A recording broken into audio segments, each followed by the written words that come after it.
Welcome to Fountain Pen Basics, otherwise known as Fountain Pen 101. I'm your host, Tom Otto. This is the seminar that I had hosted during the Empire State Pen Show weekend. I decided I wanted to make it available for all of our pen pals across everywhere. We have a big worldwide audience, and I figure, hey, somebody could use this really basic tutorial on getting into fountain pens, and sure, why not make it available to everybody, especially if they had to miss the show. So again, welcome, folks of the Empire State Pen Show, but also folks from beyond. The things that we're gonna go over here with Fountain Pen 101 is understand what is really the point of writing with a fountain pen in the 21st century. How do they work? Is it a magic that ink comes from a cartridge or inside the pen and writes magically and not leak everywhere? And then how do I find the right one for me when I'm looking at so many different options on the Goldspot website and beyond? How do I know which pen is truly right for me? Then also, we're going to look at the hazards of the hobby. Where is it that you could possibly find a pitfall in pen collecting that could ruin your experience or possibly your finances?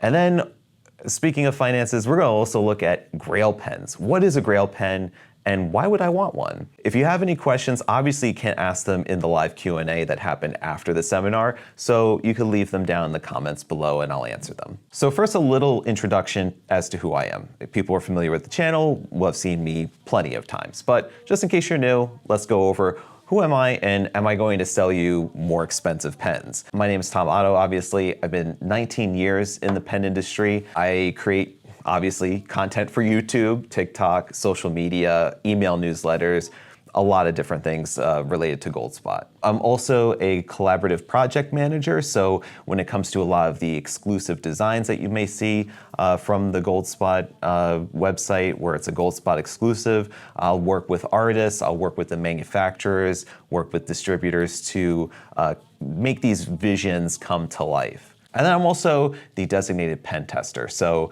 if somebody has Visconti Homo sapiens that they want to make sure it just writes just fine when they receive it, I'm the person who's usually testing it. And then I kind of do double duty, and then I will record it and then usually post it on YouTube. So it's kind of like I'm helping myself in both areas. I've also swatched over 700 ink colors. So I have quite an experience in the varieties of different types of inks that are out there in the world. And then one of my favorite parts about being part of the Goldspot team was being able to go abroad to Germany and visit the headquarters of Pelikan, of Lamy, and Kaweco, being able to see how pens are made by these three big brands, and just being able to drive on the Autobahn, because that was really fun to be able to crank it to like over 100 miles an hour and not have to worry about being pulled over by the cops. So now that I've introduced myself, I want to give you a little snapshot of my own particular fountain pen journey and how they've greatly improved the quality of my life. So I started off with a Lamy Safari in extra fine, and now I go to like broad, stub, flex, a lot of different things. But that's how I started, because I wanted to get something that emulated the fineness of like a gel pen that I've been used to writing. I've been writing pretty consistently a bullet journal every year since 2016. I fill up a big A5 size journal and go from cover to cover. Those journals that you see in the photo are all completely filled. And then for cataloging various pen and ink combinations, I self-published the ink journal a while back, which is kind of like a formatted journal that allows you to then record your pen and ink combinations. And then also too is because I couldn't get enough ink myself, so I also was the captain of the Ink Flight program, which is a monthly subscription box that then we would send 7 ink samples every month for 100 boxes that had eventually came to a conclusion. And then, as you see in the YouTube studio, we had earned the silver play button for getting over 100,000 subscribers to the YouTube channel. And then currently, my journey is leading me to writing a first draft of a fantasy novel, of which I'm getting to about 35,000 words right now at the moment. Not even halfway done. I probably anticipate this is going to be well over 100,000 by the time that it's done. So then, part one, what is the point of having a fountain pen today. We have, at this point in time, in the 21st century, in 2025, we have technologies that just blow the fountain pen out of the water, right? So it started with typewriters, and you have computers, and then mobile phones, and now you have generative AI. So what is really the point of even having a fountain pen around in the 21st century? You know, what could somebody of this day and age have of value for a fountain pen? So there is no point. All hail our AI robot overlords. Kidding, of course. So here's why fountain pens are still relevant. There are plenty of studies that show that taking notes by hand is way better than taking them verbatim with either voice memos or typing them on a computer. It just like gets into your brain easier, and it helps for recall and everything. And then there's also books written about how expressive writing can even help people who have experienced trauma improve not only their mental health, but then their physical health is also improved as well from expressive writing. The fountain pen is anti-tech in that it requires no software updates, doesn't have a battery, it's not prone to being to having downtime because Amazon Web Services is down at the moment. So it completely, if everything ends up shutting off, you could just still be able to write with your fountain pen. And fountain pens, because there's such a wide variety of different styles, nibs and colors and ink colors that you could choose with, it really does allow ourselves to express our self-identity, whether it's through the style of the pen itself or the ink color that you write. And of course, because fountain pens are considered a luxury item, they're not your generally disposable type of pen, they're considered a status symbol. So it just gives other people the impression, it's like, hey, this is a very knowledgeable person, probably very eloquent, and very sophisticated. And it does give you a little bit of a different appeal in somebody's mind, I think at least. So, but the real point is really the nib. The fountain pen nib provides an exceptional writing experience, and it's at the heart of the fountain pen's flourishing future. It's the smoothness, the light touch, the no pressure, the liquid ink flow, the way that the ink pools in letters, and the durability to write, refill, and then write some more. So how does it all work? And I swear, part two, this whole aside about how fountain pens work, this is the only point that we're going to go into ancient history. So in the 1800s and earlier, basically the only option that you had when you want to write on anything besides like stone is that you would use a quill and you would write on parchment, dipping it in a bottle of ink. So you would take like a goose quill, you use a pen knife, you cut the shaft of the quill and everything, and then you're dipping it in ink and writing, and then dipping and then writing. And really the process is, it locks you into place so you could only be at like a desk with the ink well there. And also it wastes time in having to dip and write all the time. So it's kind of messy, it's not perfect, and we had to come up with some way to make this a little bit more convenient, a little bit more easier for people to do, especially if they're out and about, because not everybody could sit at the desk all day long. So the solution, and this is what folks in the late 1800s had come up with, is like, let's actually put the ink inside the pen. Okay. So what do? They basically create an eyedropper fill pen. So they say, okay, well, we have a nib and we need to fill up the barrel of the pen with ink. So let's drop ink directly into the barrel, and then we'll put the top on it, and then people will write. Well, I mean, that only solves one half of the problem, because if you just put ink into a pen and you have a nib attached to it, what's the ink gonna do? It's just gonna flood right out onto the page. Like, there's not gonna be any control to how that ink will be able to flow. Really, the key element of a fountain pen that controls that leak is the feed. And as just a quick aside, I show you how to fill an eyedropper fill fountain pen, and the pen in question is the Opus 88 Tropical Blossoms. It's a mini model, and it's a very popular model that we have a bunch of different styles for.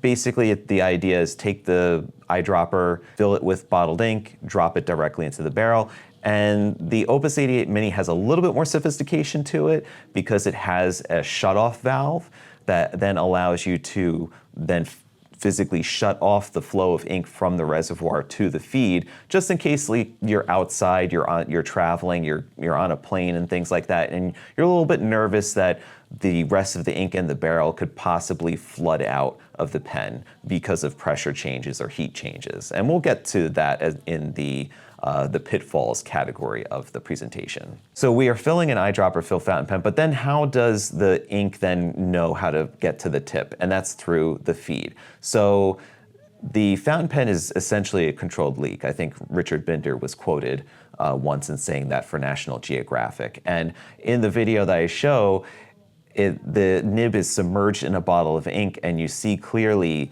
the ink traveling up against the force of gravity through the feed and saturating the fins of the feed and the channels to then flow upwards. And that's basically what's happening here. It's capillary action. It uses the surface tension of the ink as the way that then the ink can flow from the main reservoir in the body of the pen then to the tip, and be able to regulate itself so that way the only way that ink would then pass from the pen to the paper is when it makes contact with the paper. So modern fountain pens then, they adapted to more of a convenient model. So, I mean, not everybody wants to fill with a whole entire barrel full of ink with eyedropper fills. So a lot of brands have opted for a cartridge converter type pen, which essentially has a few different parts to it. So instead of it just having a plain old barrel where you drop ink into, it would have an ink cartridge, which is just a self-contained cartridge filled with ink. You could refill them if you'd like to. Or a converter, which is something that is basically like a refillable cartridge. It's very similar to like a syringe. And you would attach it to the pen and then screw the converter so that way it would bring up and down the plunger, bringing in ink, and then expelling out when you do it in the reverse. So one of the activities I had the people at the seminar do was fill a Narwhal Triad pen. So that's why I have here a Narwhal Triad cartridge converter pen. And if you'd like to, you could follow along. If you have a brand new fountain pen in your possession, it's a cartridge converter like this pen, it'll look pretty similar. So you might want to give it a try if you are picking up a fountain pen for the first time. So with any fountain pen, if you know it's a snap cap type pen like this Triad is, you could pull off the cap. Otherwise, you might want to try screwing it first if it's not coming off like this, because you definitely don't want to pull off and then ruin all the threads in the barrel. You take the cap off, unscrew the barrel from the front grip section. This Narwhal Triad pen has a dummy cartridge, so a lot of people in the seminar were like, oh, I would have never known. I would have thought that this was an empty cartridge. But it is an empty cartridge, but it's here in place of the real cartridge so that the real cartridge doesn't get pierced when it's in shipping. So we could remove that dummy cartridge. There's no use for it because it is hollow, so it's not like something you could actually refill and use anyway. But the real cartridge is in the barrel of the pen. As with any Kavecos too, it's like the Kavecos usually, they're stored at the bottom of the barrel of the pen. You would take the cartridge, and the cartridge has two ends, obviously. It has a smaller tapered end with what we refer to as a nipple, and then there's the flat end, that's the broader end. And you would take the smaller end and then plug it into the front section of the pen, and you would press pretty hard. There we go. So it popped a little bit. You press until it pops, and then you can see in this demo version of the Triad that ink is already starting to make its way through the feed. It's starting to saturate through. And what I would do is you could just leave this sitting at a table if you'd like to, just to let it permeate for a few minutes. Or what I like to do is I like to force the action. I like to squeeze the cartridge just a little bit to force that ink through. And what's really cool about the Triad is that you could then see all of the capillary action working there. So you could see like the ink flooding through and eventually then getting to the tip of the pen. Action of it, there we go. Oh, is that a clear feed? Yeah. Cool. So once it gets all the way to the end here, you should be ready to write. And once it does saturate the feed fully, you could put the barrel back on, and you're good to go. Now, an eyedropper or a cartridge converter are just only two ways of many ways to fill a fountain pen. There's piston fillers, there's vacuum fillers, there's button fillers, there's lever fillers. There's so many different filling mechanisms that have been introduced all throughout the decades of fountain pen invention. At all, if you do come across a filling system you're unaware or unfamiliar with, you could always hop on the Goldspot website, onto our YouTube channel. We usually will give you 1-minute demonstrations or short little quick tips type of thing where to show you how to fill a particular pen. And if it doesn't exist, just ask and I'll show you how to do it. But regardless of the filling system of the pen, ink gets delivered the same way. It goes from the reservoir, however the pen gets filled, the reservoir is what holds the ink, then it moves through the feed, then the feed delivers it through the channels down the slit of the nib and then towards the tip. And then the only time that ink is supposed to come out of the pen is when the very tip of the nib will touch paper. So now that we have a basic understanding about how a fountain pen works, we're going to go into what pen will be right for you. So there's factors I would like you to consider. Number one being budget, because fountain pens can be like watches. Granted, probably not as bad as watches as many people have told me. I'm not a watch collector myself, but I understand that's extremely lucrative. And pens can be, up there because we could find a pen for $2, we could find a fountain pen for $20,000. So, it's going to be important to kind of set a basic boundary for yourself so that way you're not way overspending on a premium fountain pen.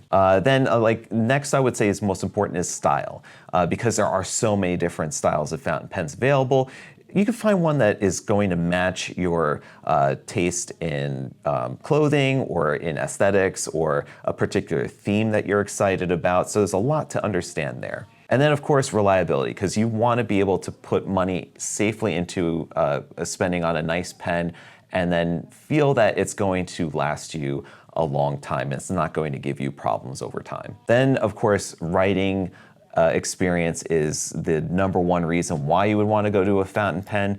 And a fountain pen has to have a writing experience that is tailored to the way that you prefer to write with pens. And there's some considerations to have there. And then like we talked about the how a fountain pen works, filling mechanism is going to be important because you have to consider a few things there as well. Now for budget, you would think that there's a direct correlation between the value of a pen and then the quality of the pen.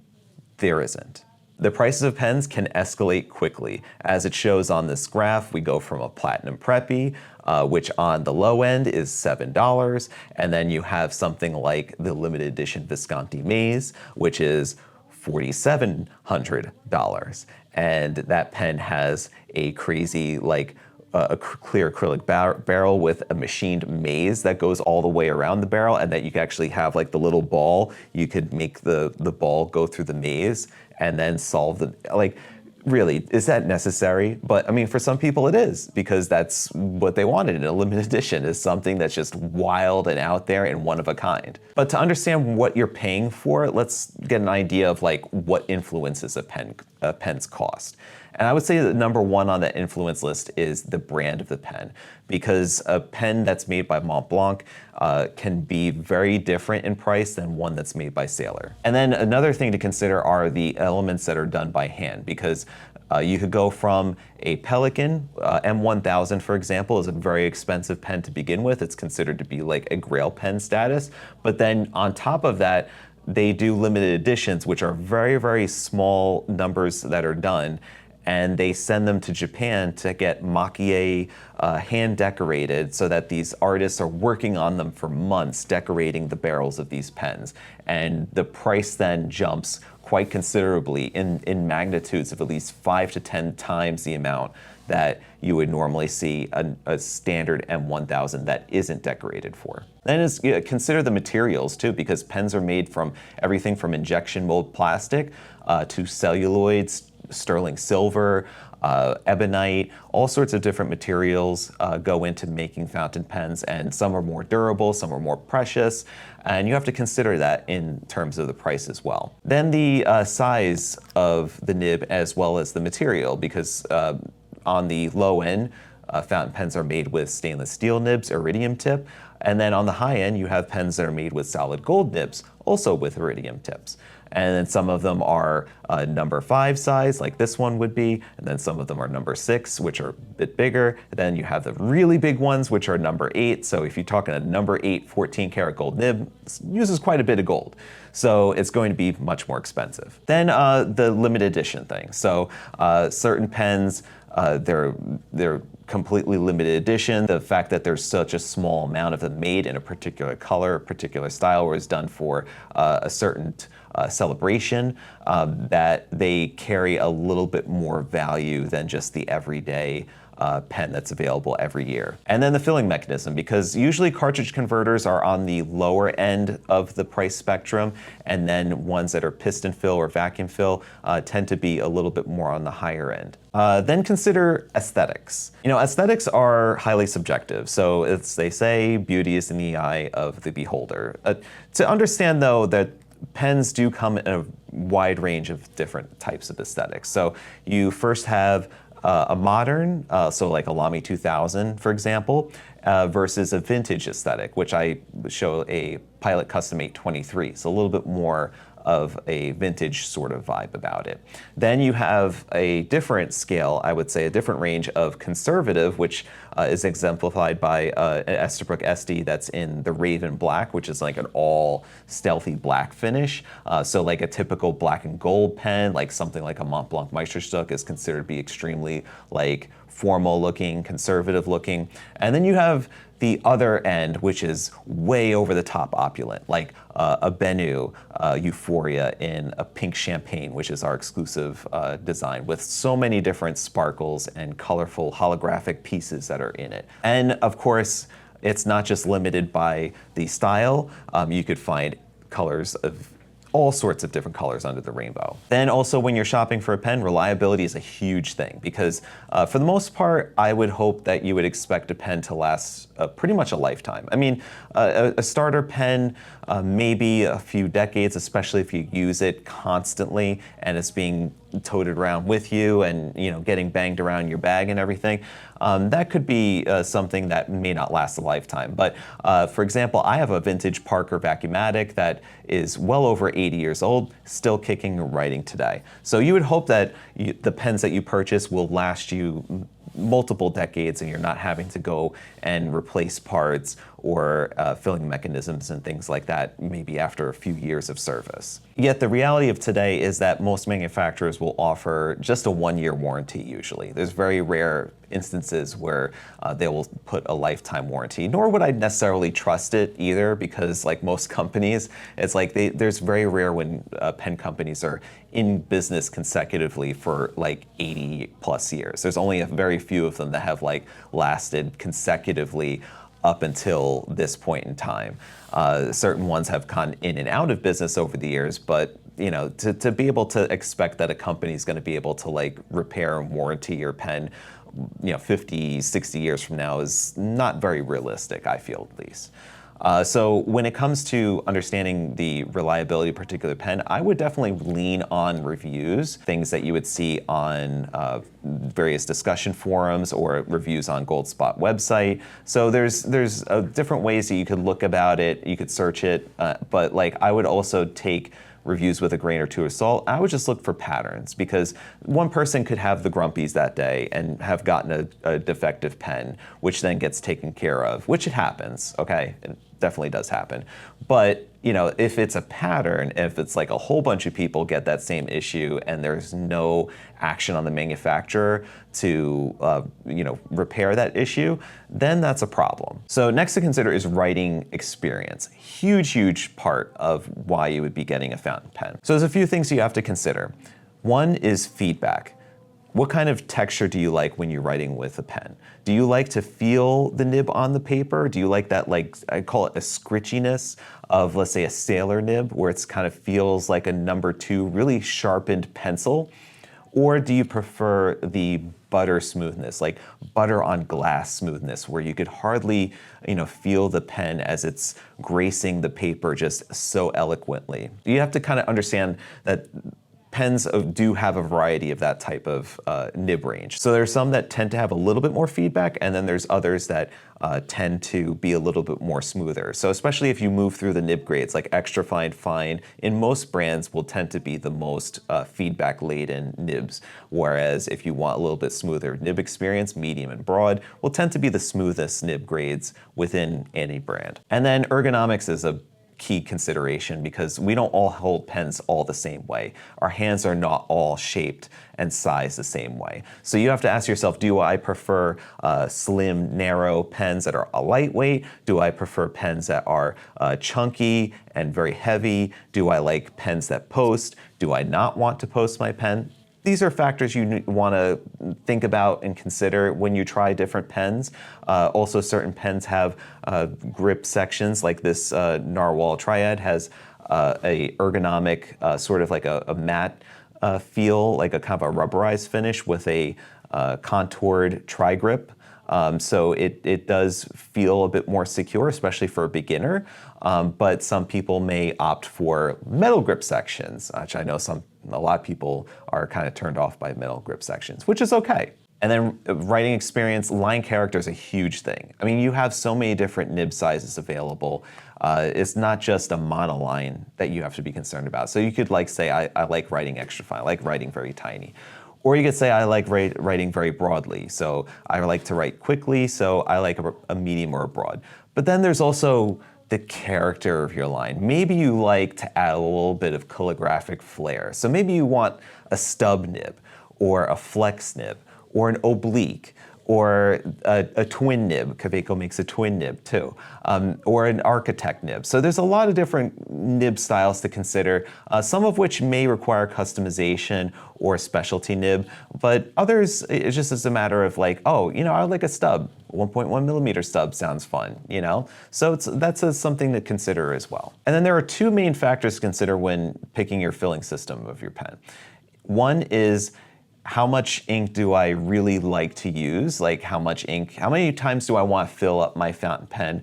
Whether or not I use the same type of ink over and over. So if you don't like cleaning your pens often and you just want to put a fill of ink in a pen and not worry about it for a month plus, a bigger filling system like an eyedropper fill or a vacuum fill is good for you, because then you won't have to fill it as often as let's say a cartridge converter would. And then the other factor is the ease of use, because certain filling mechanisms are a little bit more trickier to use than others, and they're a little bit more labor intensive to clean. Vacuum filling, for example. Very easy to use a vacuum filler to fill a pen.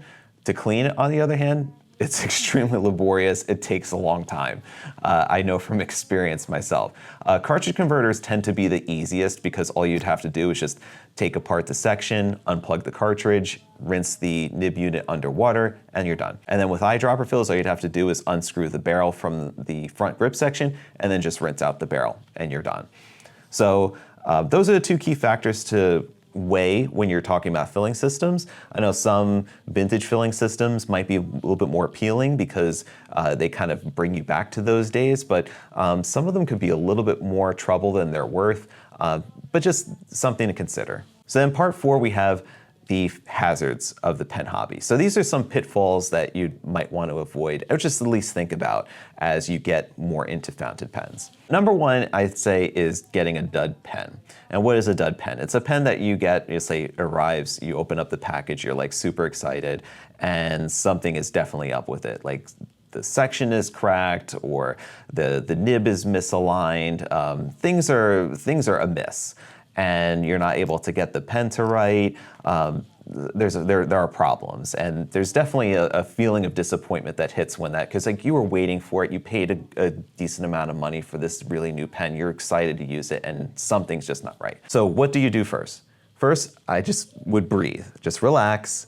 Things like this can happen, especially you're dealing with a mass market of people making these pens, being sent all over the world, that certain things can happen. I'd seen also one time that a nib come without a nib slit.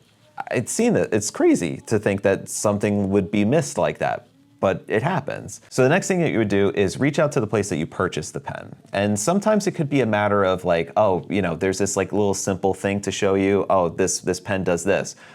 It may be a simple issue of just like, I just don't know, this is a new pen to me, am I supposed to be doing this?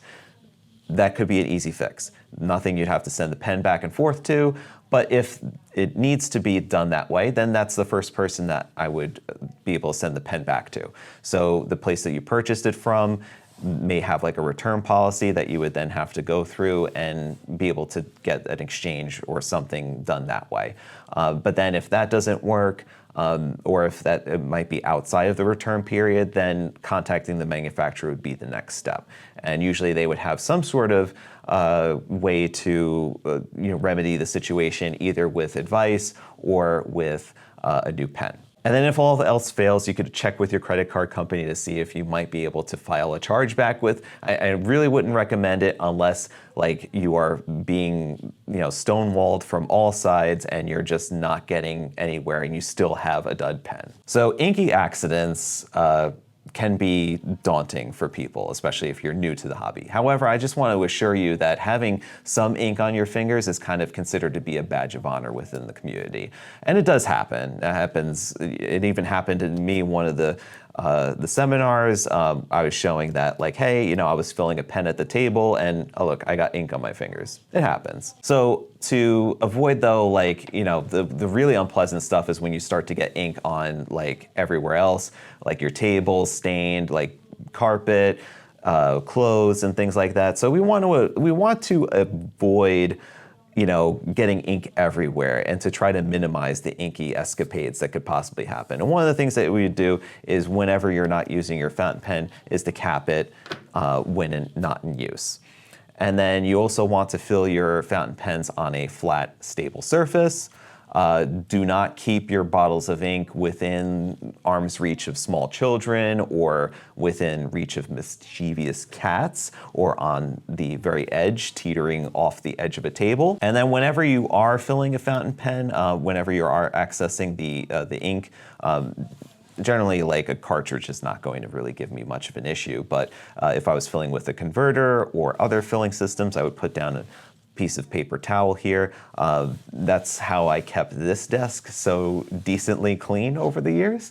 There are some ink stains on it, but not too much. And then if you have an issue with like a really small bottle or an ink sample, I would recommend something like an ink miser you could dump the sample into. It basically decant the ink into a reservoir that then you could fill from. It makes it a lot easier for piston fillers and other large pens that wouldn't generally fit into a neck of a smaller bottle of ink. And then one last thing is do not use calligraphy ink. Please only use inks made for fountain pens, because calligraphy ink, although it looks like it could work for fountain pens because it does seem like the same packaging and everything, does not work. It contains a shellac that will definitely gum up the feed, if not seize the whole entire operation completely. And definitely one of the horror stories that you could see on Reddit or various social places when it comes to fountain pens is when you end up ruining a really good nib. And you could do that of various ways. And one of the ways I had said that you could avoid inky escapades is another way you could avoid ruining a good nib, which is always cap the pen when not in use. Because what could happen is you could have the pen uncapped and somebody knocks into it, rolls right off the table, lands nib first onto a tile floor. It's a goner. Doesn't matter how good your warranty is going to be, if you land that nib face first on the tile, that's a goner of a pen. Also too is for beginners, what they might do is if there's some ink flow issues, like let's say if the ink is just very barely in the pen and it's like you're at the end of a fill, you might have a tendency to want to press to see if ink would come out more fluidly, because that's how a ballpoint would generally work, right? Like you would press harder and the ink would be a little bit more visible on the paper, but pressing hard with a fountain pen is definitely not recommended, because what'll end up happening is you end up pressing harder and harder and the tines end up splaying. They end up coming apart from each other and then they don't come back. So that splayed tine situation is not going to allow for that ink to flow. And then what also could possibly happen is that if you're tinkering and taking apart a pen and you're not quite sure what you're doing just yet, and you're pulling out the nib and feed, and you're trying to clean everything and trying to maintenance the pen, you could like lose parts, or you could possibly not put them back together right. So that's something I would do only if you're feeling fully confident in your ability. You've watched a bunch of videos and you're like, I got this, no problem. And also too is that I know some people might get a little creative with the tinkering and decide to start using things like micromesh paper or sandpaper or a Dremel to then customize their nib and stuff like that. But that's a really good way, especially if you don't know what you're doing, to ruin a good nib.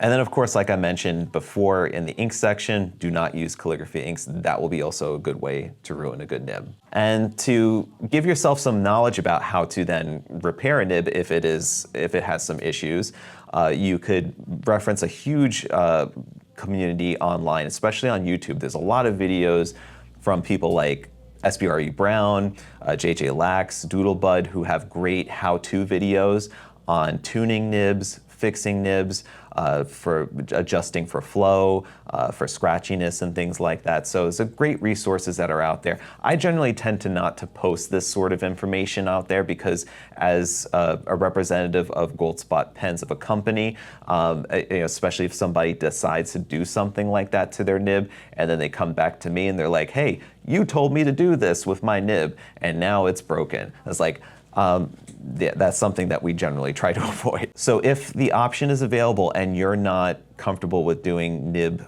tuning and fixing on your own, I would look for a replacement nib. Most fountain pens these days made around the world are usually generally use one of three manufacturers. They usually use Jowo, Bach, or Schmidt. And these three German manufacturers of nibs are found on pens made all over the world.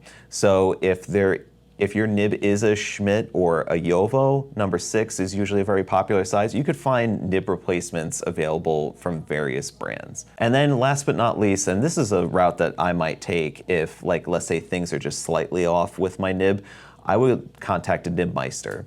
There's various people, like I mentioned, JJ Lax is one of them, that they are professionals in this and that they work with fountain pen nibs all day long. They're at pen shows, doing nib grinds, fixing people's nibs, customizing, doing all sorts of various things with them. So they're the most knowledgeable people to take your nib and get it into working condition or to make it even better than working condition. Another big thing to avoid is counterfeits and scams because as we see with the internet these days, there's a lot of these things going around. There's people pretending to be companies and pretending to have websites. One particular thing that ends up happening to us quite often is that there's a scammer website that opens up very similarly titled. So instead of goldspot.com, it would be GOLDSPOHT.shop. And what they'll do is to kind of trick people, they'll scrape information from our website. They'll take images, they'll take descriptions and everything, and they'll throw it into this mocked up website so that way they lure people in to place orders and then use their credit card information and then never deliver on the goods. And one of the key elements to look for is, are the prices too good to be true? And this is basically the same thing that you would look for in any marketplace sort of thing, is that if a Mont Blanc is being sold for like $100, it's probably not going to be a genuine article. That would be like the first red flag that comes up, is like whether or not the price is just way out of line for what the market would deem pretty much normal for it. Also too is that I would keep very wary of ads on Instagram and Facebook. I know Goldspot does advertise on Meta, but there's a lot of these companies that kind of like I wouldn't say necessarily like fly by night, but like there's companies that will just sprout up out of nowhere, and then they would sometimes repurpose other people's social media content in their content, and then would try to be selling you something like a Jinhao with a Zebra G nib forced on it, and then calling it this massive, amazing calligraphy pen that's worth thousands of dollars, but you could buy it today for $50. Too good to be true again, so just keep that in mind. Best ways to avoid scams is buy from trusted authorized retailers of the various brands that you're looking for, like goldspot.com. Then also check the reputation of the seller that you're considering buying from on Reddit and various other forums to see, are they part of the community? Have they been around for a while? Has anybody bought from them? What was their experience? Go based on that feedback and see if the people are trustworthy for your business. And the last pitfall to really consider is the hedonic treadmill. And so what is the hedonic treadmill? Maybe a new concept for a lot of people. I know it's kind of a little bit, out there, but it's kind of like the thrill and the joy of the pursuit of buying pens then outweighs the actual use of having the pens. And I think this could be a problem in the hobby because we get wrapped up a lot in special editions, limited releases, seasonal stuff, things that have like a very high turnaround. So Esterbrook releases a new pen like every 20 minutes, basically, it feels like. Or Ferris Wheel Press puts out a new ink like, every other day. And it could be a lot. It does feel like you're on a never-ending treadmill. And you really have to understand and start to become intentional about the way that you collect pens and inks.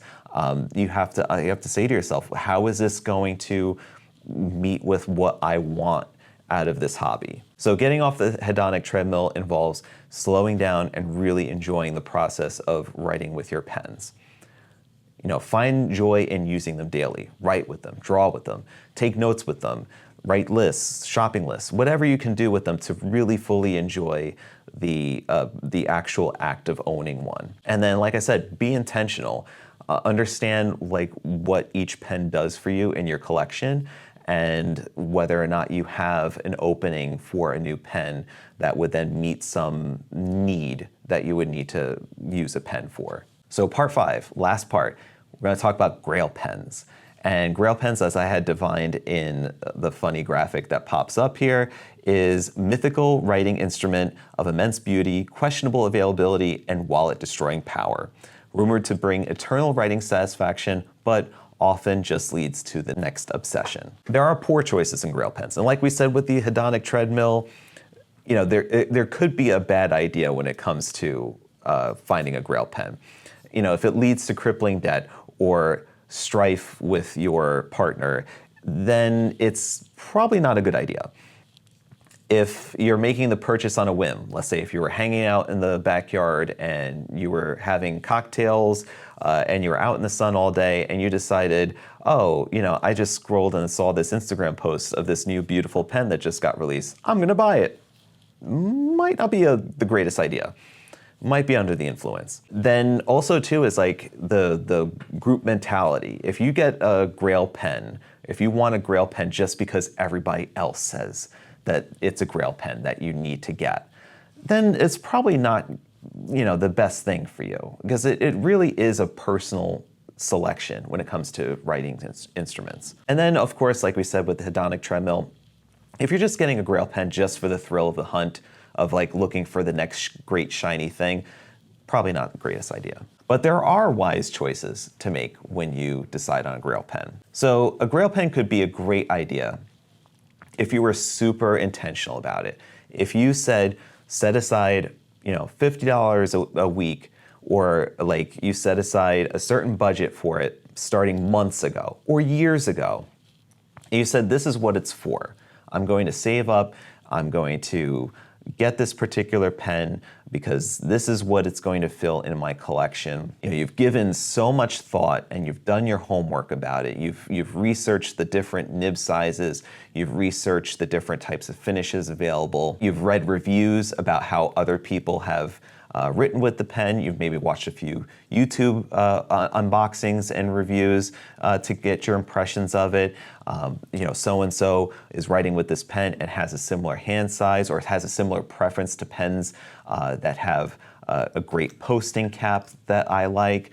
So you could kind of take those little data points there and put it together and understand fully what you're going to get yourself into. And you understand where this pen is going to sit in your collection, whether or not it's going to be your everyday carry type of pen. It's going to be a pen that you'll only use for signatures on contracts. It's going to be a pen that you'll bring with you on vacation places because you need to have a pen that specifically does that function. Or it's a pen that you're going to fill only one particular color of ink with.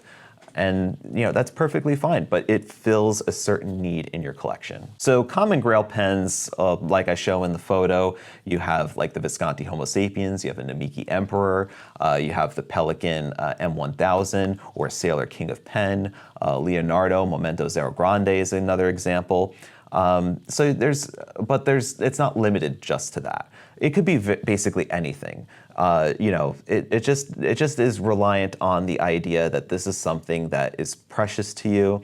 It's something that you're working towards. It's something that you're being very intentional about wanting to acquire.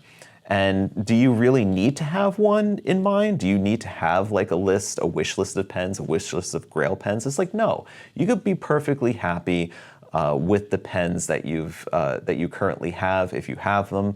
I know this is a basics video, so you may not have one at the moment, but even if you have something like a starter fountain pen, you could be perfectly happy with that pen and not have to go to the other higher levels. But I mean, at the same time, it's fun to have something, to look around for. So it's like, there's always new things coming out, and I'm always excited to see that manufacturers are taking different steps with like different types of resins, different styles and things and there's things that are coming out that I wouldn't have thought that would be released, 3-4 years ago.